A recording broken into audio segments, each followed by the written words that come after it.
Hi everyone, buyer's agent Jay Pace here for Providence Property Group with a market update for the month that was September 2025. For those of you new to the channel, we are a national buyer's agency, been around since 2006, and we have offices in Sydney, Melbourne, Brisbane, Adelaide and Perth.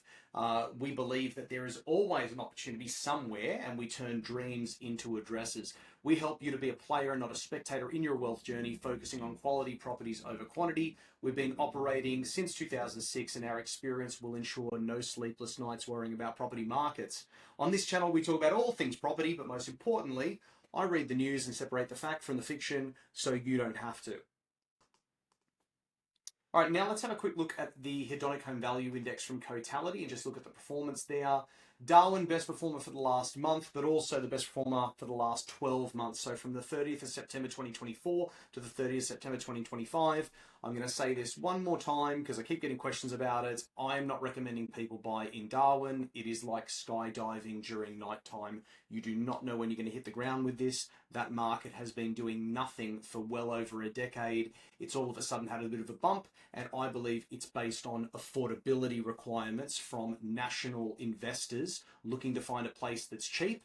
That does not mean that it is a good place to buy, but you only need a few investors to be buying in a place with such a low amount of product and a low amount of demand to see a change in property prices.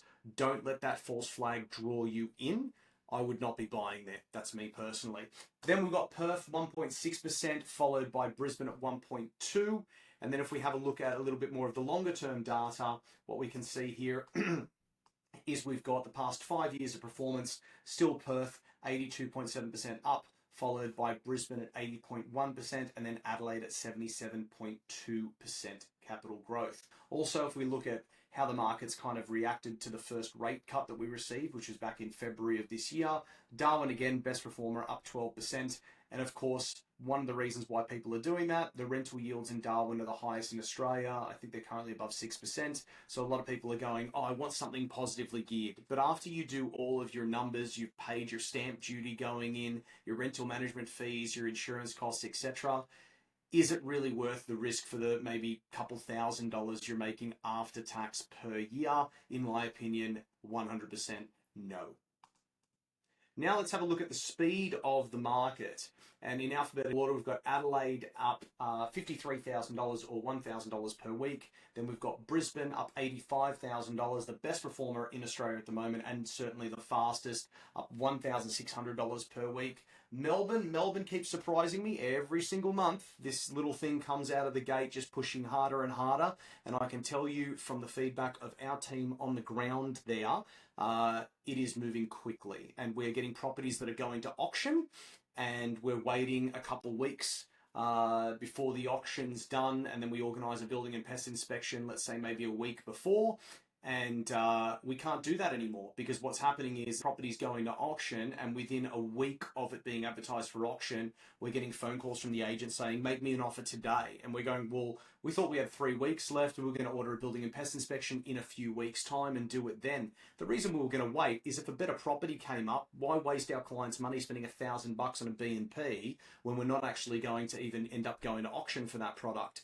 But we're finding that if you really do like something, you need to do the B&P straight away, because if you don't do that, you're getting a phone call from the agent saying, make me an offer today, and you don't want to make offers without knowing what's going on with the property and doing your proper due diligence. But that has just been pumping up, and now we're at $300 per week. My prediction is that Melbourne will be performing at over $1,000 per week before the end of the second quarter of 2026. Now, Perth, very similar to Adelaide in regards to its performance, but it is starting to move faster again. So the Perth market had a little bit of a break, but now it feels like it's certainly coming back. And we can see about $64,000 increase for the past 12 months, or $1,200 per week increase. Now we've got Sydney at $37,000 for the year, or $700 per week. All right, this is something that I quickly wanted to just bring to everyone's attention. Some of you may remember the federal government's Housing Accord target.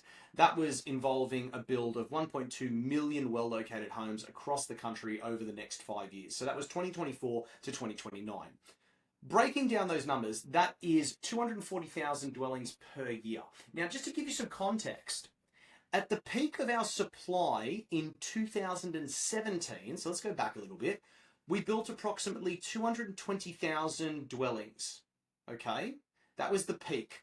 Now, during this time, both the greenfield, which is areas outside of major CBDs, and apartment markets were extremely active. And this was underpinned by foreign investment and local investors and lower tax settings as well. So there were some benefits going on at the time. So even with all of those stars aligning, we only did 220,000 properties a year. That was the maximum that we got to. That was our peak.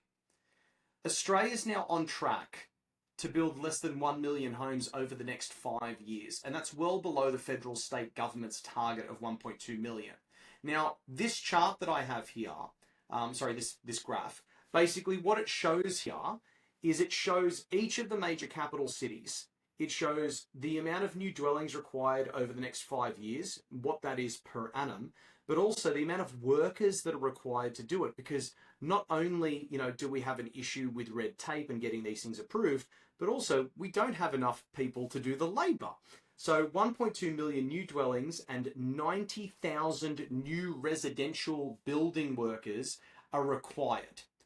One of the catch-22s here is that you bring 90,000 workers in to build these properties. Where do those 90,000 people live? That's also something that the government is unable to answer. So take a screenshot of this. I just think it's very interesting to see how many properties need to be built, where those properties need to be built. It's just a really interesting piece of information. Let's now have a look at the gross rental yields across the major capital cities and the combined capitals. So what we can see here, across the combined capitals, we've actually dropped from about 3.5% down to 3.4% as the average rental yield. So it is getting a little bit lower. Sydney's still obviously the lowest in Australia at 3%. And what I've seen too is that last month, Adelaide and Melbourne were tied at 3.7% and Brisbane at 3.6%. Adelaide's actually now dropped to 3.6%, and now that's tying with Brisbane, and Melbourne's at 3.7%. Again, you may remember about a year ago, I said that I believe that by the end of the third quarter of this year, 2025, I said that I think Perth and Melbourne were going to meet in the middle at around 4% rental yield. I was a bit off on that, has not happened yet. I'm still watching it like a hawk though, and I think as we get closer to maybe the middle of next year, they're both going to be around that 4% mark.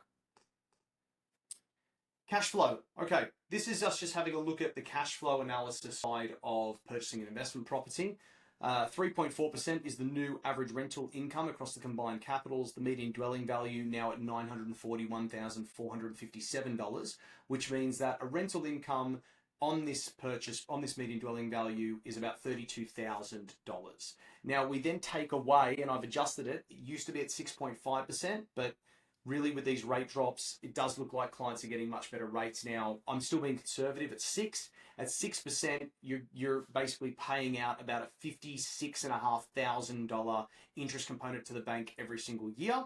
So if I take the income minus the outgoings, it's about $24,500 is the holding cost for the median dwelling value across Australia. Now remember, that is with 0% deposit, so this is a full equity redraw, and I'm expecting, there might be strata, there might be insurance, maintenance. I didn't take that into account in regards to these calculations. This is just a very rough understanding as to what the average holding cost is going to be.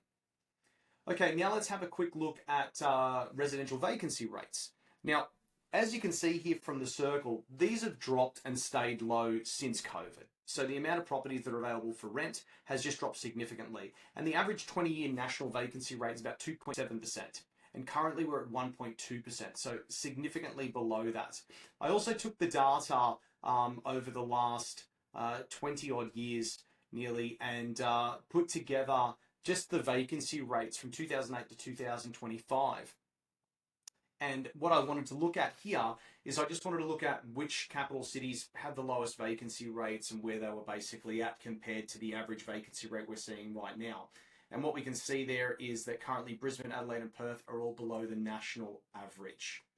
Now, then we dig a bit deeper and we go, okay, what does that change kind of look like? And then based on these numbers, we can rank them in regards to, which capital city has the highest vacancy rate at the moment and which one has the lowest vacancy rate at the moment. But then we can dig even deeper and then we can go to specific suburbs. So these are 10 suburbs where it's nearly impossible to find a rental property. So DY, as an example, has a vacancy rate of 0.32%, Maroochydore in Queensland 0.33, Pimpama in Queensland 0.35. I'm not going to go through all of them, but you get the idea. So this is how you take a premise like vacancy, which is one of many premises outside of things like capital growth, population growth, immigration, etc., employment opportunities. So let's just focus on vacancy rate. How do you figure out which capital city has the best vacancy rate and then which suburbs have the best vacancy rate to put you in a position where demand is going to only most likely increase, which is going to put you in a better position for capital growth or profit. Now, looking at last month's Reserve Bank of Australia announcement, they kept the official cash rate unchanged at 3.6%. The next RBA announcement is on Tuesday, November the 4th. So we've got some time to wait for that. Finally, I'd like to go through just some recent purchases that we've done as a team for the past month and a bit. We secured this property off market. This is a 3-bed, 1-bath, 4-car space house. It sits on a 445 square metre block that it can certainly be bulldozed in the future, and a big single house can be built, but it's big enough that the next door block to the south, exactly the same size, it has already been subdivided into 2 side-by-side townhouses. We'd probably call them duplexes here in Sydney, but this is Melbourne I'm talking about. It also has room down the side and room in the backyard to build a granny flat, if that's something that the client also wanted to do to create a dual income style product. Now, the property has modern updates, light and bright interiors. Retains quite a bit of character, while they've done some refreshing finishes to the product as well. Recently, they renovated high quality internals such as the bathroom and some areas of the kitchen as well. It's got a bit more owner occupier appeal. It also actually includes a versatile studio.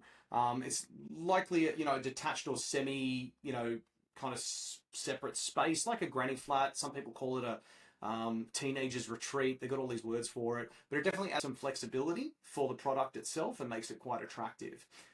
This property itself, it sits 8 kilometres southwest of Melbourne CBD. It's within the city of Hobson Bay, and that's the LGA. So that's what we're looking at there. It's close to Vernon Street Strip, which has cafes and things like that on the strip.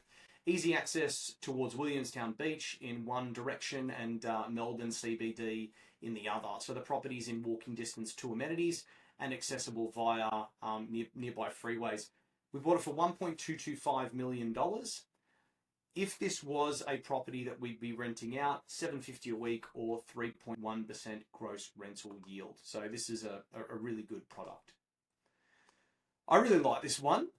We purchased this as well in Melbourne. There's quite a bit that we're doing in Melbourne at the moment. I would say more than 40% of the purchases that we're doing across, Sydney, Melbourne, Brisbane, Adelaide, Perth, the majority of those 40% are going into Melbourne.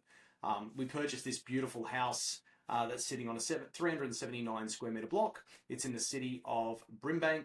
That's the LGA, with a family-friendly layout, modern kitchen, covered entertainment area, strong parking and security, all within easy reach of the rail, arterial roads and major retail. So we definitely do like this product. Internals are modern, spacious, they're family-friendly. The layout's practical with plenty of space for entertaining. That's a side access through the garage. The home has a large and backyard with plenty of privacy, which I also liked a lot. Again, 23 kilometres northwest of Melbourne CBD. We got this for $720,000. I think this is a steal. $565 per week would give us about a 4.1% rental yield. It offers strong balance of land value, livability, and long-term growth potential within the city of Brimbank. The property combines a solid brick home, we all love brick, with a generous backyard and quality internal finishes, positioned close to transport, schools, and major retail hubs. So we really like this product. It makes sense. The client was really happy with it. I'd like to buy more of these, please. Now for Perth, we were honoured to help a lovely Aussie couple who were living abroad to buy their dream home back in Perth. And the goal was basically to have everything sorted before they returned so they could just move right in. And we purchased this beautiful standalone home on 700 square metres in the city of Joondalup, which is about 24 kilometres north of Perth CBD. Just again, what you get for your money is pretty impressive. So it's fully renovated. It's got like a Hampton style kitchen, modern appliances. Yeah, they did a great job with the updating of the reno. You can see here, renovated bathrooms, floor to ceiling tiles, walk-in shower, hybrid low maintenance flooring throughout, ducted air conditioning, security alarm system, etc. They did quite a few things to update this. This is probably one of my favorite bits of the property. It's got a massive undercover area. Okay, so it's an alfresco dining area. And if you look in the top right-hand corner, you'll see it's an elevated block, right? So it's you can see that there's a structure at the back there in the back right-hand corner. So if you go down this path here on the right-hand side and then you turn left, you basically go straight up to this massive double garage / storage shed at the back of the property. And that's just a bit of an image of what the inside kind of looks like. Again, it's pretty big. And that's the slight little driveway up there. So it's just a really great property, and it's going to suit the clients to a T. So we've got this property 25 k's north of Perth CBD. $950,000 was the purchase price. If we were to rent it, we'd probably get about $750 a week, which is about a 4.1% rental yield. It's set on a generous 700 square meter block. Strong future potential for a granny flat or for a dual occupancy based on that huge shed at the back there. It's renovated. It's near the freeway. It's near shops. It's near schools. I think it's only about 4 kilometres from the beach as well. It's just in a great spot. So we really like this product. This is Brisbane. As housing affordability becomes increasingly out of reach, we're seeing more owner-occupiers sacrificing land for a better location. And we saw the opposite of this during COVID, obviously. Everyone was sacrificing location to get land, and that's why the outskirting suburbs and regional areas started going up in value. But we're seeing that pendulum swing back now. And this is an example of a great compromise for our owner-occupier client here. This is a 2-bedroom townhouse, and this is in an estate 10 kilometres east of Brisbane CBD. Now, the one thing I do like about this townhouse too is that the only attachment is the garage. So the garage is attached to another garage, but the side of this house is totally free, so there's a little bit more natural light. Sometimes when you get townhouses and they're squashed in between other townhouses, there's no natural light, so the front's all dark, and there's only light coming from the back going usually into the kitchen. So this really was quite attractive. You can see the windows there. So southwest facing aspect with only a single shared wall. Like I said before, open plan living with timber flooring. It's very nice. Recently renovated main bathroom with double rain showers, brass fittings, LED mirror, quality finishes, split system, air conditioning, built-in robes, internal laundry, upper level linen closet, oversized single garage plus driveway space. 2 extra cars could basically fit there. It's got a massive green yard as well. Layout's attractive, as you can see from there. We love this purchase because it delivers the perfect balance kind of lifestyle location and low maintenance investment performance. It's set within a small, well-kept complex in Brisbane City Council area. The townhouse offers modern living with quality finishes and strong tenant appeal. Its proximity to the Gateway motorway, local shops and bayside amenities ensures convenience. So it was just a good spot, good property, good bones. It made sense. 10 Ks east of the CBD, $750,000. You get a lot of clients that are like, I don't want to buy a unit. Okay, then maybe look at a townhouse. Maybe look at something semi-detached. But I would much rather have this at $750,000, 10 Ks east of the CBD, than buy a house, $750,000, but have it 40 plus kilometres from the CBD. It just makes no sense. But we've been brainwashed in Australia to believe that houses make more money than units or townhouses, and that is not the case. And if you want to use just a one off the top of my head, if you use a place like Bondi, I just want to give you a famous example. If a 2-bedroom unit in Bondi is worth significantly more than a 4-bedroom house 10 kilometers from Bondi. What's the reason for that? It's the location. So this is what people need to get into their heads if they want to be a borderless investor. Thank you so much for your time today. Remember, we can't help you until you commit, and once you commit, we won't let you fail. We're bringing two things here, together. It's the combination of your desire to build wealth and our nearly 20 years of buying property. So for more than 3 decades, Providence have helped Australians open a life of opportunity through real estate, giving them the future that they want. We buy unique quality assets in areas where demand outpaces supply. You can see the data, you can see the commitment, you can see our focus. We'd love to obviously work with you. This is how top performing investors build wealth. Thank you for your time, and I'll see you next month.